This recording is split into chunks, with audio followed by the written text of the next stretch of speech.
नमस्कार मैत्रिणींनो, मी पूनम आणि पूनम किचनमध्ये आपलं खूप खूप स्वागत आहे।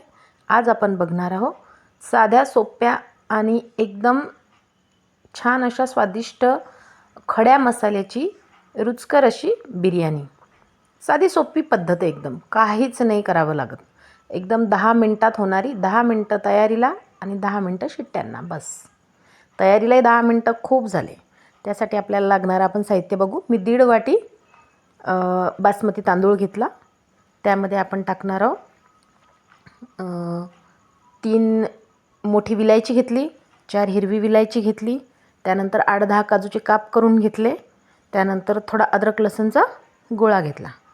पहिले आपण 4 लवंगा आणि 4 मिरे, लवंगा मिरे आणि मोठी विलायची आणि तमालपत्र घेतलं। तमालपत्र त्यामध्ये टाकायचं, थोडंसं त्याला परतून घ्यायचं वरच्यावर आणि त्यानंतर त्यामध्ये टाकायचे आलं लसणाची पेस्ट टाकायची आणि 8-10 काजूचे जे आपण काप करून घेतलेले होते 2-2 तुकडे ते टाकायचे त्यामध्ये आणि छान त्याला थोडंसं 2 मिनिटं परतून घ्यायचं।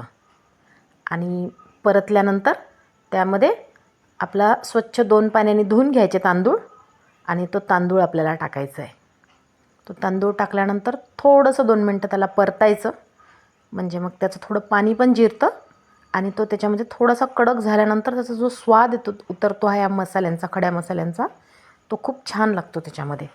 2 मिनिटं तांदूळ परतून घ्यायचा। बघा आता मी तांदूळ टाकते। आता तांदूळ टाकल्यानंतर तांदूळ छान थोडासा परतायचा आणि परतल्यानंतर बघा आपण 1.5 वाटी तांदूळ जर घेतला तर त्याला 3 वाट्या पाणी टाकायचं आहे, दुपटीने पाणी टाकायचं। तुम्हाला हवं असेल थोडा जास्त मऊ वाटत असेल, लागत असेल तर थोडं अर्धा वाटी पाणी जास्त टाका, नाहीतर 1.5 ला 3 वाट्या पाणी एकदम छान होतं।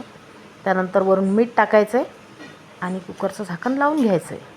साध्या आणि सोप्या पद्धतीची त्याला हलवून छान कुकरचं झाकण लावायचं। 2 शिट्ट्यांमध्ये आपली बिर्याणी तयार होऊन जाते। आणि बघा एकदम दिसायला पण छान, रुचकर, स्वादिष्ट कशी झाली मला कमेंटमध्ये सांगा।